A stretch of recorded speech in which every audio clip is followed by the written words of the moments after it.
Hello and welcome to Grow Conversations, your window into the world of medical cannabis here in the United Kingdom. My name's Alex Fraser, I'm Patient Access Lead at Grow Pharma, and today I'm very excited to have one of the UK's leading prescribers of cannabis medicines, Dr Sunny Nayee. So welcome to the show, Sunny. Thanks for having me, Alex. It's lovely to have you here. Let's get straight into this. Tell us a little bit about your background, the type of doctor you are, what that means, and maybe we can talk about how you got involved in medical cannabis. Sure. So I'm a NHS pain consultant, and that's my day job, as it were. I deal with patients that have all types of complex chronic pain. My NHS clinic is based in West London, and I know everything there is to know about chronic pain. I've been trained in all the sort of pharmacological and sort of the physical treatments that are out there. Burning nerves, injections, epidurals, and various sort of blocks as well.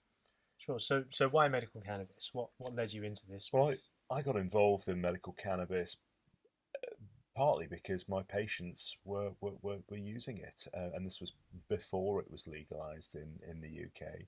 I had a cohort of patients that had tried and failed normal conventional pain treatments, and had really struggled. And I think with time, when you get to know patients, they tell you a little bit more about themselves, and it became apparent that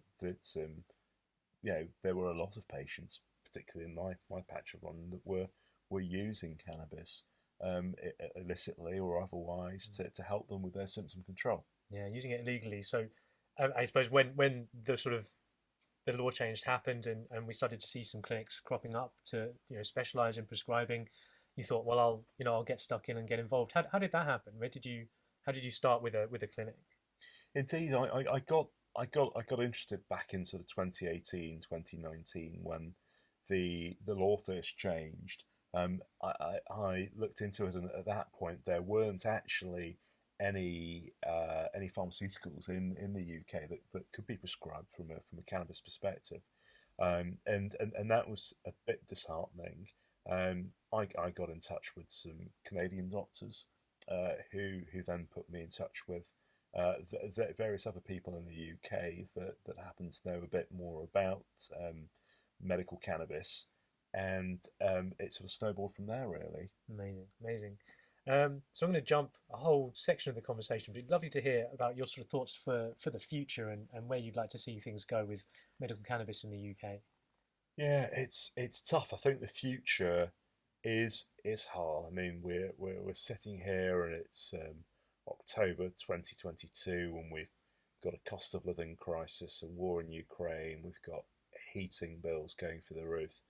It is hard because um, currently in the UK everything is private, and I think that's your consultation fees, your prescription fees, follow-up fees, and I'm not sure whether the NHS is in a position to subsidise or fund medical cannabis treatment until there's better evidence. And we know from the way a lot of cannabis research has been done, that a standard randomised controlled trial where you're comparing one drug against a placebo doesn't really work for cannabis, because it's not one chemical compound. It's hundreds of terpenes and cannabinoids and flavonoids that are involved, and obviously different forms and different preparations of cannabis are all unique. So I think the research angle is difficult, and I think as a result of that, if the NHS is going to insist on level one gold standard randomised control evidence, then that's never really going to be out there. I think bizarrely, I think the one thing that may change everything going forwards is actually what happens in Germany. If there are changes in German legislation, and Germany opens up towards recreational cannabis, perhaps there will be a bigger cannabis footprint on mainland Europe, and as a result of that, licensed producers will be able to produce cannabis more price competitively and move it to the UK with greater ease. And this may lead to greater competition and a reduction in costs for patients. Yeah, it's a conversation around scale, isn't it? It's fascinating to hear that you think that a recreational market would essentially would increase the scale of production in Europe and therefore would lower the cost for medical here. It's fascinating to hear that those things would cross over in such a way. I don't know whether that will happen or what will actually happen in Germany. They've made moves towards it, but I think it's still up in the air, isn't it? You were talking also from a regulatory perspective. I think you were talking about the Dutch system with the OMC, is it? The Order of Medical Cannabis? Yeah, it's interesting to see how different countries regulate medical cannabis or cannabis in general via government departments. I know the Dutch have an office for medicinal cannabis, whereas in the UK there's the MRHA. There are some people in the Home Office that are involved in it. There are some people at the Department of Health, and I think if I was Prime Minister, I'd bring those departments together and create a UK office for medicinal cannabis. Sure. And I think that would be a step in the right direction, just having a single point of contact, a single lead to progress the field in the UK. Yeah, and that could help with funding trials. That could help with doctor education and guidance. Yep. There's a lot that could be done. Not obviously notwithstanding the sort of regulatory hurdles that we see that could be streamlined, and that would make the whole thing a lot easier. I'm sure. Absolutely. Speaking from a distributor point of view, I know that would definitely help. No, fascinating. I do think awareness is a big conversation too, isn't it? I think having an order for medical cannabis, a sort of government organisation, would definitely help on that front. But do you think there's anything that we can do in terms of building awareness from the ground up, so to speak? It's a difficult question, I know, because there's a lot of limitations, I suppose, on the industry in terms of what we can and can't do in terms of promotion. It is hard, and I think the difficulty is you're not allowed to advertise and license drugs. There are I think it's essentially getting people talking about it. It's about articles going into mainstream papers. It's about patients that have good outcomes, discussing it with family and friends. I think we find ourselves in a very strange sort of situation where you're damned if you do and damned if you don't, really.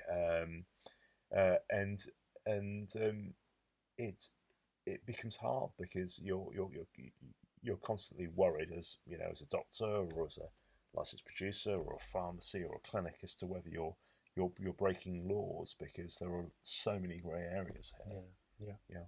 It becomes very difficult, doesn't it? And any sort of public-facing communications. I mean, here we are on a YouTube channel, so it's another thing we have to be careful. We're going to edit this after. We're going to make sure we're saying everything the right way. We're going to get compliance sign-offs. I don't think people realise how much work goes into making this work. But I totally agree. Having the conversation is something that patients can do, doctors like yourself can do. I'm sure you're at conferences having discussions with other pain specialists about the field.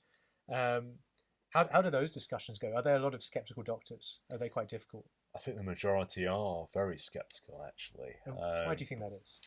Well, I think it's because there has been a big move in medicine in general towards not being risk averse, essentially, and to use a treatment that the various the Faculty of Pain Medicine, the British Pain Society, the Royal College of Psychiatrists, the Royal College of Physicians has said this does not work, this is not efficacious, this can do more harm than good. Really does make you feel quite vulnerable as a doctor when all the medical societies are saying one thing and you're trying to justify your actions, which it's allowed under UK law, but you feel like you're out on a limb essentially, and that feels risky for a lot of my colleagues, and they're just not prepared to accept that. Yeah, I don't think a lot of patients don't fully understand some of the risks that doctors take being involved in this. It's easy when you look at what's going on in North America, for example, in the United States, and how liberal their systems are, to think why would that be why is it such a big deal here in the UK? And Yeah. you know, we're burdened with this sort of very I want to use the word antiquated. I don't think it's even quite the right word, but health system that has its way of doing things, shall we say, here in the UK, Yeah. and you know, the preconceptions that we have of cannabis as well are very different to the rest of the world. We've had, you know, tabloid headlines about skunk for the last 20, 30 years that certainly haven't helped the perception. And obviously, I think there's a line to be drawn between you know, illegal cannabis and medical cannabis. And I think that's important, because I think that medical cannabis is not skunk. Skunk is usually exceptionally high THC. It can often be laced with other chemicals. It could be inconsistent, and actually, you find that whenever studies are presented, and you know, people that are anti medical cannabis, they bring up charts of skunk and the risk of psychosis, and actually what they're looking, they're not, it's like comparing apples and pears. That isn't really what we're doing in our clinics, where, you know, these are flowers that are EU GMP, they're at set concentrations, they're of set cultivars, they generally tend to be more indica leaning, for example, so more for rest, relaxation, pain, sleep, and you sort of find that different people are talking about different things, and there needs to be a bit more clarity about what we're talking about, really. Yeah, and I mean, as a point towards clarity, I think even the term skunk itself is, you know, it's a political term. It's one of many you know, types of cannabis. There are actually high CBD strains of skunk, and skunk is, in the UK, what happened is we used that term to basically describe unregulated, high potency illicit cannabis. Yeah. Which is a mouthful. I get why you'd want a single syllable words to summarize all that up, but it's actually unhelpful. And I know there'll be the cannabis aficionados be watching this, the enthusiasts will say, oh, actually there is skunk-like strains on the prescription side of things, and that's the other side of it too. There is high THC, you know, cannabis on the prescription side of things, because we do see patients that benefit. Yeah. But I guess the point is there's a variety of options on the medical side, whereas if you're sourcing it illegally, you don't know what's in it, but also it's likely to be very potent. It's likely to be the type of cannabis that's you know, more likely to cause unwanted events, side effects, and you know, there's also the fact that it's illegal and it could have anything sprayed on it. Yeah, so I also think there's merit in knowing what you're consuming, yes. Because if you don't know, then there is no consistency. And that opens up a whole sort of another area of conversation, which is what kind of future do we see for cannabis in the UK? And you know, looking at other countries such as Canada and America, quite often cannabis does start off as you know, being severely restricted, and then the laws tend to loosen. And we've seen this in European countries, we're seeing this in Ireland, we're seeing this in other jurisdictions also, really. So yeah, and there's a lot going on the ground here as well. I mean, whilst, you know, there are some bits and pieces of regulations I'm sure we'd love to change, and would certainly make things easier for the industry and the patients as well by default, but there's also, you know, cultivators setting up shop here in the UK as well. There's you know, a lot that will happen, I guess, in the next 6 to 12 months that patients and I suppose the industry and clinics as well can look forward to. So absolutely, it is you know, it's a difficult field, but I think there is a bright future ahead of us, and I think there's, you know, a lot to look forward to for the UK industry and for patients. So.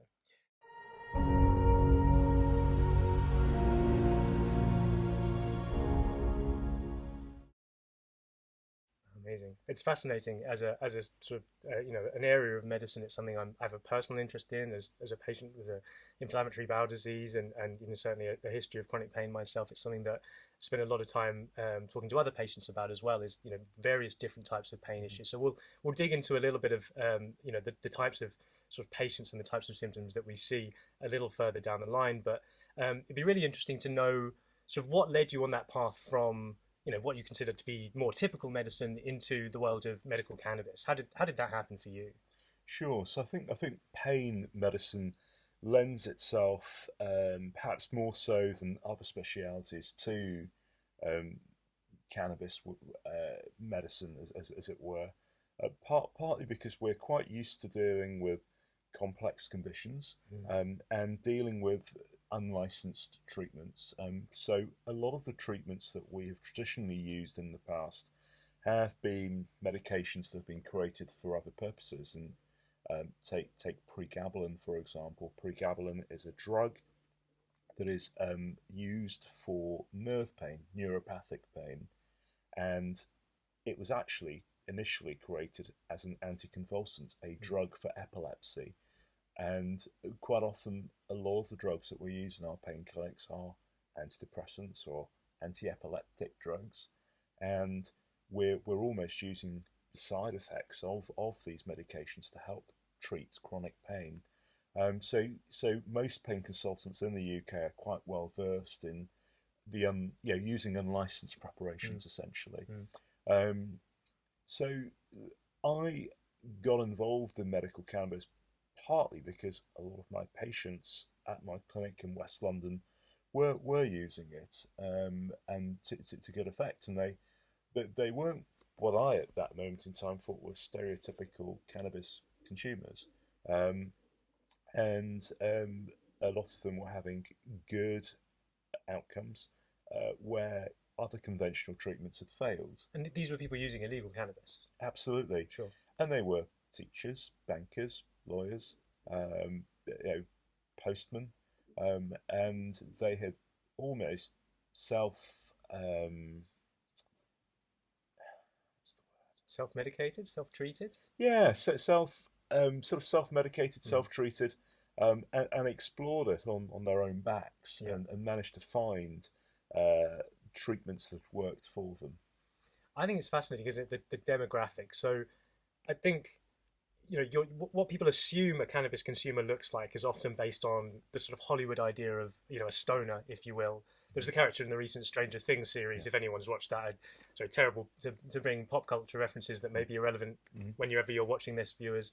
But, there was a very atypical stoner character, and I just thought, this is really unhelpful, especially when you do have, like you say, doctors, teachers, I'm sure other medical professionals as well, actually finding great benefit from this, and actually going to such lengths, or clearly it works for them, so that they're going to these lengths of putting their own freedom at risk and criminality, which obviously must be quite a shocking thing from a doctor's perspective, to have patients that are perhaps not well treated with the medicines that you're able to prescribe, and then they're going and finding something that's illegal and finding better benefit. And I guess that's where the draw is. How did you end up working at a clinic? What was that process like? How did you move from the sort of this interest in your own clinic, and were you prescribing in your own clinic first? Was that?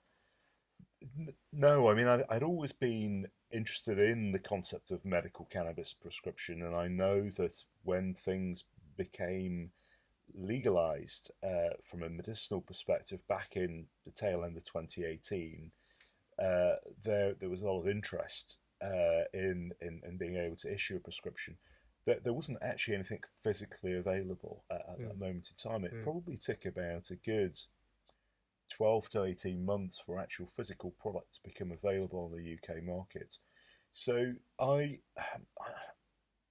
think the thing with starting off in medical cannabis is that you need mentorship. It is a bit arduous. There is a lot of paperwork that needs to be sort of completed from the doctor's perspective to enable you to prescribe medical cannabis. One of the first things that I had to do was register myself with my insurers, and tell them what I was planning on doing, and they'd never really come across this at all, and the risk profile was something that they really couldn't deal with. And I remember speaking to my indemnity providers, and they were constantly sending messages backwards and forwards to the underwriters to see whether I could actually go ahead and actually prescribe medical cannabis. They couldn't work out the amount of risk that prescribing medical cannabis would pose to the insurers. That's fascinating. I think it speaks to actually what we don't know a huge amount about, or at least we don't understand as a culture, is how harmful cannabis is. And it's it's a difficult one to touch on from a medical perspective. It's certainly not harmless. I don't think anyone's gonna say this is a completely harmless drug that will never do any harm. But I think that we have a slightly skewed perspective on the harms related to the plant, and I think that comes from the illegality. It comes from the preconceptions formed on people who've been using it illegally, where it's more likely to be more potent, or it's just poorly regulated. Yeah. So I think that's part of the reason why perhaps they didn't have those answers. But it's fascinating to hear that even from an insurance perspective, it's quite difficult to get to the root of how harmful is cannabis. It's not a question we can necessarily answer here and now, but certainly not so harmful that it was a deterrent for you to get more involved in the. It's about weighing out the benefits, I suppose. Yeah, I mean, I think it acts as this incentive. I think that if you're a little bit unsure as to whether this is an area of medicine that excites you, or that you want to get involved, then these are undoubtedly barriers that are put up. And I'm sure there are colleagues of mine that may have explored and didn't get the right answer, or thought it was too much effort, and therefore decided it wasn't for them, which I think is a shame. And I know there are organisations like the MCCS, the Medical Cannabis Clinician Society, that are trying to really help sort of mentor and onboard doctors that are interested in prescribing medical cannabis, and they work quite closely with insurance companies, so that they are aware of medical cannabis, and they're able to offer sort of adequate cover. Yeah, and it's about, you mentioned mentorship. I think that's really important, where in other areas of medicine you'd have guidance from regulators. Absolutely. You'd have nice pathways to give you clear indication of when these would be what medicines to prescribe when. And I suppose we're in this very early stage, particularly in the UK, where there isn't that clear mentorship. It's not coming from regulators, so it's it falls on the industry and industry organisations, like you say, like the Medical Cannabis Clinician Society, as an example. But also, I think doctors like yourself and these clinics that have been set up. So let's talk a little bit more about the clinics. I think that's something that perhaps if you're new to this area, to this topic, you wouldn't necessarily be aware that there are quite a large number of private clinics that entirely specialise around medical cannabis. So perhaps you can describe them to someone who doesn't know that that's a thing. Sure. So I think the interesting thing about medical cannabis in the UK is just that it has been around for about 2 years. There are a wide variety of clinics in probably all 4 countries of the UK, including the Channel Islands as well. Most clinics in the UK are virtual. They're online based, and I think that in itself brings huge advantages, but there are also disadvantages as well. Certainly prior to the pandemic, most clinics had a London base on Harley Street where you could see a doctor face to face, and that's certainly how I first got involved in medical cannabis, seeing patients face to face.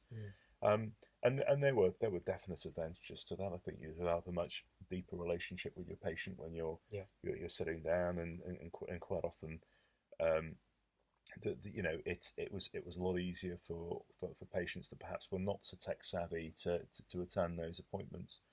With COVID and the COVID pandemic, there were a lot of changes in terms of what the CQC would allow cannabis clinics to do in terms of online consultations, and we saw a huge growth in online clinics. Essentially, most of these clinics you can sign up to, and you either supply them with your medical records, or you sign a disclaimer so the clinic can obtain your medical records from your GP practice. And that's a real pinch point, really, and in my experience is perhaps the number one sort of delay in actually getting access to an appointment. I think once the initial paperwork's all in order, which can take as long as a month, because I think the GP practices have up to a month to supply your medical records to a private clinic. Patients often book in for a video consultation. These consultations can be half an hour, 45 minutes. Most clinics will get patients to complete a questionnaire prior to them attending. just so that the salient features of what the medical conditions that the patient is suffering from are obvious. Also, it allows clinics to filter out patients that perhaps may not be applicable, or may require further support. For example, we've had patients come to us at the Integro Clinic that have been in nursing homes, for example, and it just allows us to plan and coordinate those appointments a little bit better. Yeah, no, that's fascinating. Yeah. To go back to the point with the GP notes, why do you think that takes so long? Is it purely a matter of, sort of NHS systems being relatively slow, as I think we all understand they are at this point, or is there a resistance perhaps from GPs to help patients with this route? I think there's a number of reasons for that. I think that GP services are overwhelmed. I also think access to private healthcare in the UK is perhaps a lot less than other countries as well. And this concept of sharing information is not particularly well done in the NHS at all. I mean, take my NHS clinic, for example. Even though there may be an NHS patient at a GP practice down the road from the hospital that I work in, it can still sometimes take weeks to get information, even though it's the same organisation. And I think it's a failure of IT systems to talking to each other, and that's something that I know about 10 years back there was a lot of excitement about the NHS spine, and it didn't quite work out the way that the hospital IT departments were hoping, really. So I think we're a genuine juxtaposition where the NHS IT systems are probably not fit for purpose, really, and people are just trying to do the best they can. And obviously everyone's just trying to be as compliant as they can be within the circumstances that they have to deal with. Yeah, fair enough. It's that makes a lot of sense, and certainly I think there'll be a lot of people watching this who'll be able to empathise, who've been waiting for appointments and waiting for operations and what have you. They get stuck in the system. I think it's a chronic problem at the moment, to use a really terrible pun. So I think what would be really interesting for our viewers is to understand a bit about what your sort of day to day is like, and I don't mean get up, brush your teeth, and sit at your desk. We all know that what working from home life is like. But in terms of, I suppose, what are the different patients like that you see? What's the sort of opposite ends of the scale in terms of the patients, the types of patients that you see? Sure. So we see patients of all ages from all parts of the UK, and I think for me that's very interesting and exciting, because you do see regional variations in terms of the way patients may have been treated in the past. There's a wide range of patients in terms of age. So the patients from the age of 18 all the way up to patients in their 70s and 80s. And there are patients that know a lot about cannabis, and patients that know nothing about cannabis at all. And that's exciting, because you're never quite sure as to how a consultation is going to develop or how it's going to go. And I think the important thing for patients and doctors is to explore those ideas and learn about where a patient's coming from. There are a lot of patients that I see that have been self-medicating for quite a long time, and may not have engaged with their health practitioners for some time, and that sometimes means that there may be new treatments, conventional treatments, that they're not aware of. So that sometimes requires signposting back to the GP or other specialists, and being able to sort of help them with a medicinal cannabis route in tandem with other treatments as well. So we are, everyone that works at medical cannabis clinics in the UK, at the medical cannabis clinics in the UK, are trained professionals. They're doctors first and foremost. And cannabis is essentially a tool in the toolbox. Just another tool in the toolbox. It's interesting what you say about those self-medicating patients, and the fact that they haven't seen, perhaps they haven't been in a doctor's office or in a consultation for some time. And I think that's something that I'm always fascinated by. The naysayers, if you will, the critiques of medical cannabis or the industry in general or the concept will say, or this legal prescription route, it's just a way for people who were using illegal drugs to get it without getting in trouble. I think it's very cynical, frankly, that point of view. But to counter that, the idea that what we're actually seeing is patients who perhaps gave up on the healthcare systems, perhaps found something that worked for them that just wasn't a topic that their doctors could discuss, and therefore they felt disenfranchised perhaps with their healthcare professionals. I certainly felt that myself when I found cannabis was helpful for me, and I went to talk to a doctor and he was very scathing about it, and didn't seem to respect or understand that it was definitely having a significant benefit where I wasn't really offered much else in terms of pain relief. But to have patients who have been outside of the system and actually coming back into healthcare and seeing doctors for the first time in a long time, that alone is a success, isn't it? It is, and I think the interesting thing about patients that do access medical cannabis clinics are that they are quite often the groups that you would expect to be disenfranchised, and quite often you find that they are older men, and we know that men have worse health outcomes. I mean, life expectancy for men is shorter, and we know that the average male interacts less with their GP than an average female does, and you sort of see an element of stoicism really, where patients sometimes feel they've not had a good interaction, and then they go off and do their own thing. So to be able to re-engage with groups of patients that have otherwise, for whatever reason, not engaged with healthcare practitioners is challenging, but equally quite rewarding. Oh, that's fantastic.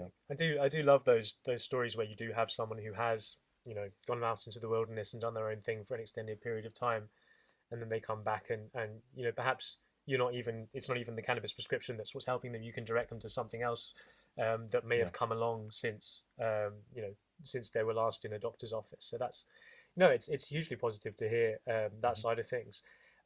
What's it like with patients who've never used cannabis before? That's an area I spend more time in the world of the experienced patients, shall we say. It's be fascinating to hear about those who would never dream of buying it illegally, would never dream of growing it, know very little about it, probably don't know their indicas from their sativas, their CBDs from their THCs. How do you manage those patients? Because there's a lot to learn, isn't there? There is, and I think with patients that have not used cannabis before, I think what's important is to try and work out what their goals are, what their objectives are, and to have something that's measurable in terms of an activity. It could be as simple as being able to walk their child to school, for example, or being able to travel or get on a bus or do their weekly shop. So I think a lot of people have a lot of preconceived ideas about what medical cannabis can do for them, or what the expectations are. And I think sometimes it just requires a bit of paring back, and you almost have to sort of make patients aware that this is a drug like any other drug. It works for some patients, it doesn't work for others, and there are alternatives, and there can be side effects. I think there's a lot of people that have read a lot online, or there's a lot of preconceived notions about what they will experience or how they will benefit, and it's just setting expectations, because whilst cannabis can be very helpful, it's not a magic wand, and it's not going to fix every problem for every person. And I think that it's important as doctors that we explain that to patients, partly because at the moment in the UK this is all private, and patients are paying their hard-earned money for consultation fees and prescription fees. Yeah. It must be disappointing for those patients when it just turns out that they've exhausted all the different variations of medical cannabis that could be prescribed, and they still haven't had the benefit they were hoping for. And I suppose you do deal with that from now and again. We do, and it is sad, and I think sort of clinically you have to question whether trialing a different oil or a different strain or a different method of consumption is the right way forwards, or whether actually just having a brutally honest conversation about the fact that this perhaps is not efficacious for them is the right way forwards. And I think most of the patients that I've spoken to seem to have a balanced view in terms of wanting to try, because they've tried multiple treatments before that may not have worked. So indeed it is disappointing, but it's important not to cause harm as well. Yeah, of course.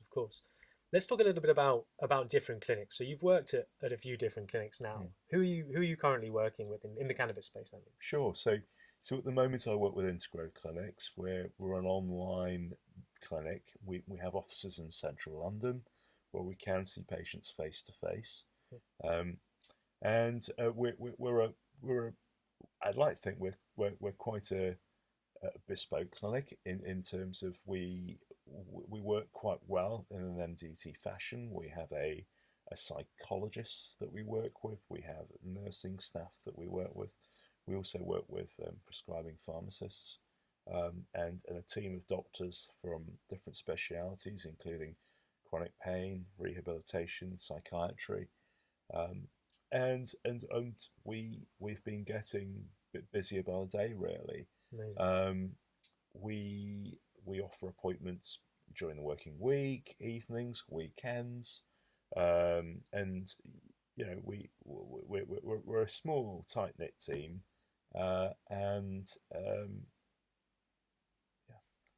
it works, right? Yeah, it works. That's yes. I suppose that's the important factor. No, absolutely. And I think the thing with an online clinic is just that you do end up having people working remotely, which in itself has its advantages.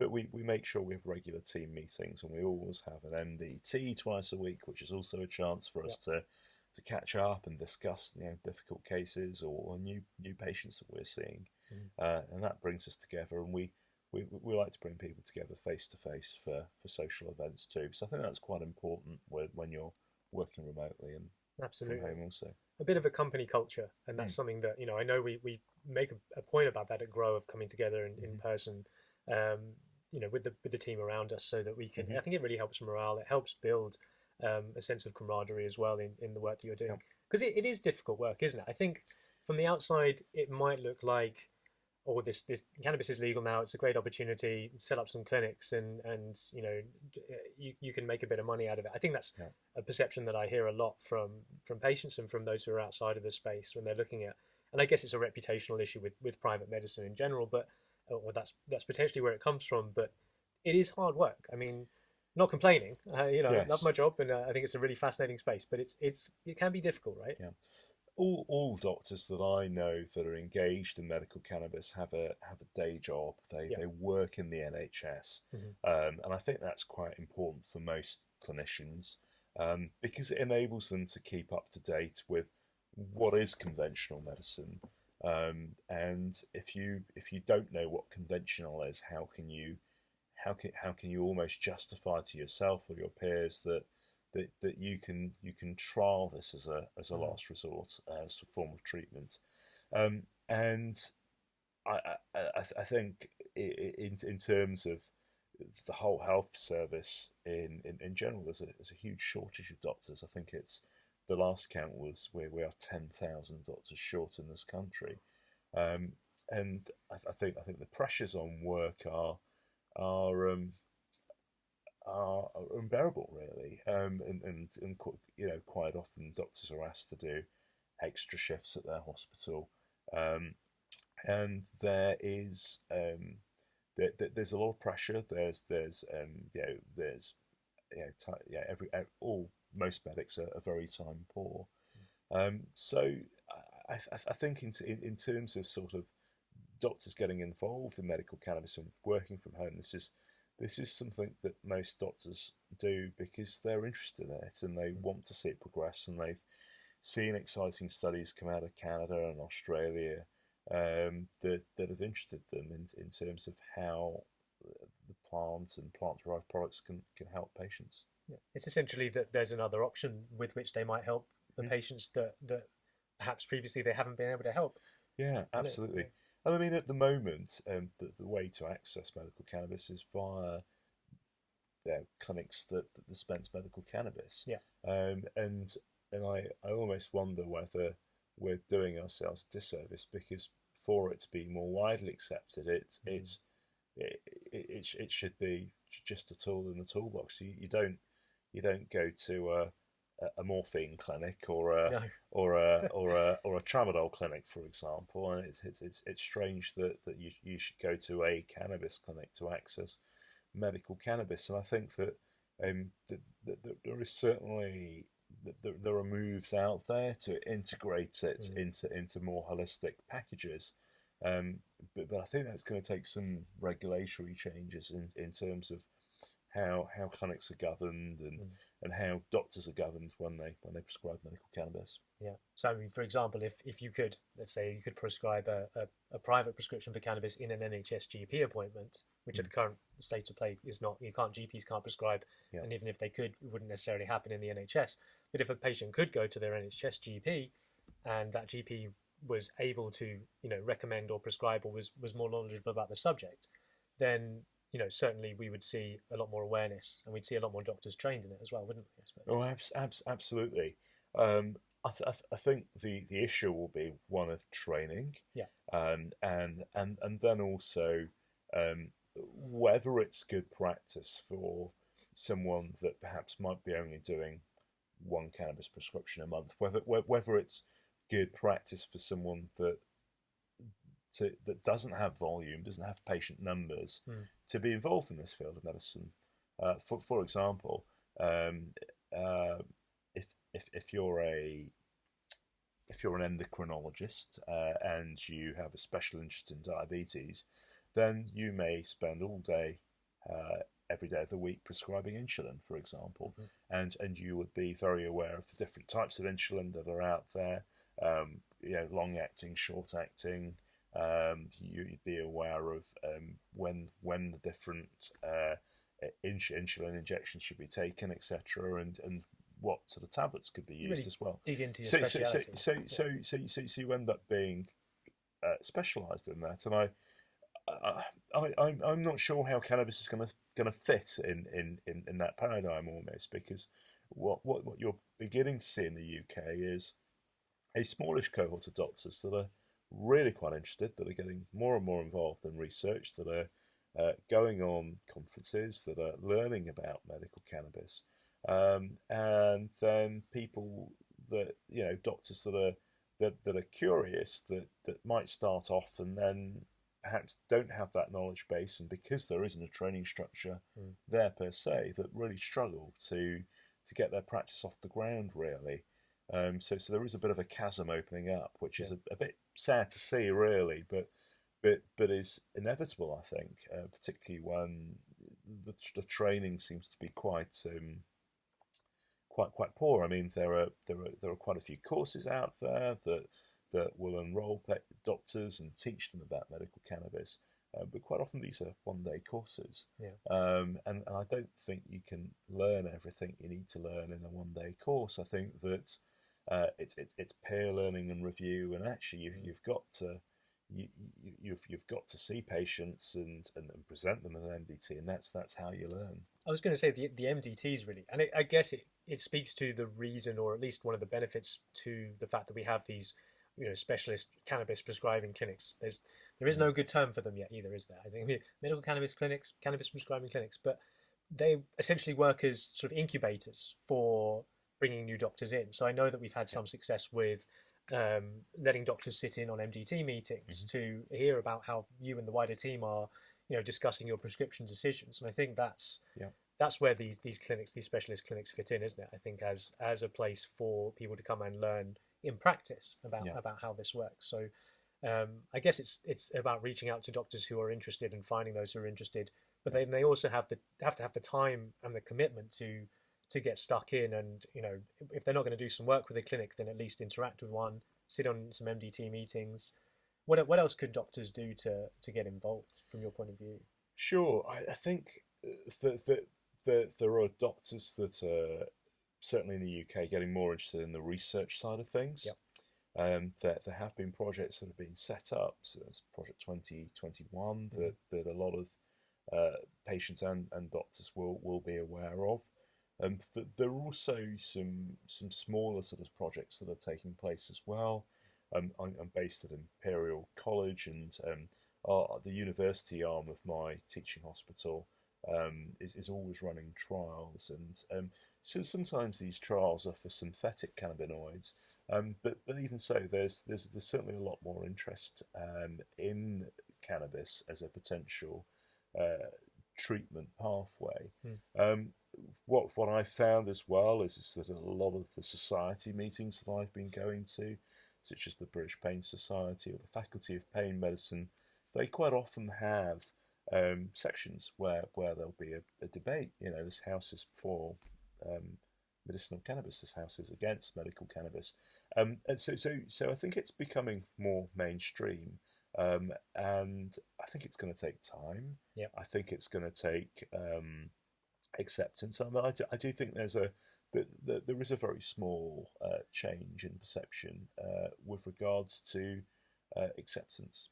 That was going to be my next point, really, or my next question is, as a rule, do doctors know that this is a thing? I mean, obviously, they might be aware of cannabis having medical potential, and perhaps some of the stuff that's going on in North America. Do they know that there are cannabis prescribing clinics in the UK? Because I speak to patients every day, perhaps people who've been using cannabis illegally for the last, it could have been decades, who aren't aware that they could get a prescription for it, despite the fact the law changed 4 years ago. Yeah, and I think the trouble with this is nice.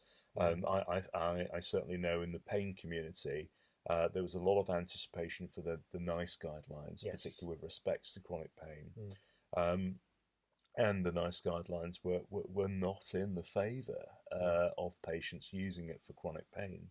And I think a lot of doctors felt that for them that meant that they were not happy to prescribe because of the medical legal burden of prescribing an unlicensed drug and the risk that entails. So that's been a real sort of step change. And I also felt that perhaps may discourage clinicians from referring patients on or having that conversation.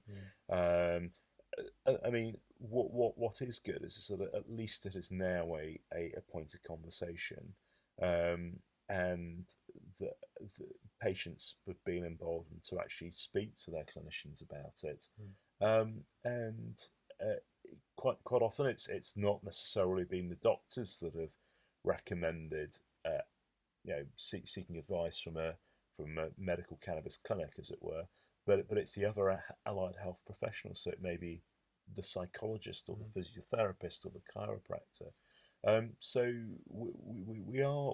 there are changes happening out there, but I think that the medical community as a whole is still probably quite antagonistic. I mean, as a doctor, I think there's still a stigma attached to doing what we do. And I live and work in London. And I think in some respects that's given me a bit more in terms of confidence in actually being able to prescribe, because I do have colleagues at various hospitals that are quite close by.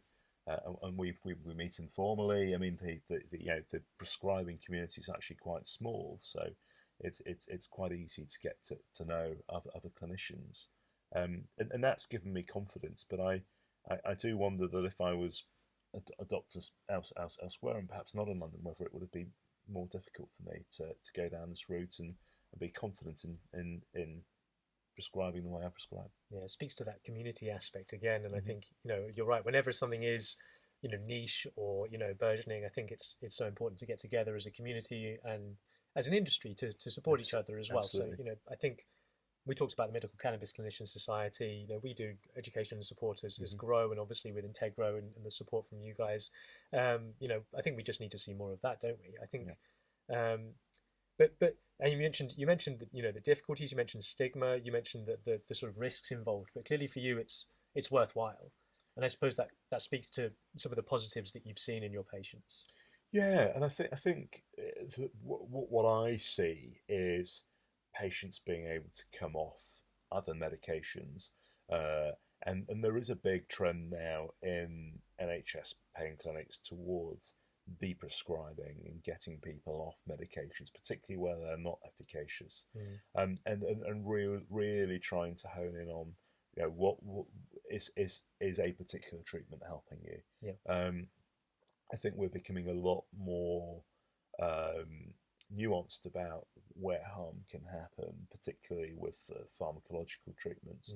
Mm. And that's not to say that cannabis isn't harmless. I think that anything can cause harm, but there is this move, there is this trend towards deprescribing. There is a trend towards measuring outcomes and outcome-based treatments, Mm-hmm. and I think that cannabis in particular lends itself to that because quite often there are multiple markers in improvement of quality of life that you can see: Yeah. pain, sleep, anxiety, and even though you may be prescribing specifically for a particular condition, you sometimes see that there's a global or overall improvement in patients' quality of life scores, and that's what motivates me. Fantastic. Well, it's really lovely to hear from you, Sunny. It's fantastic to have you on the show, and get your unique insights into this field. You're very much at the top of the game, so keep up the great work, and it's fantastic to work alongside you. Thank you for coming on the show. And thanks for having me. Brilliant. Cheers. Thank you.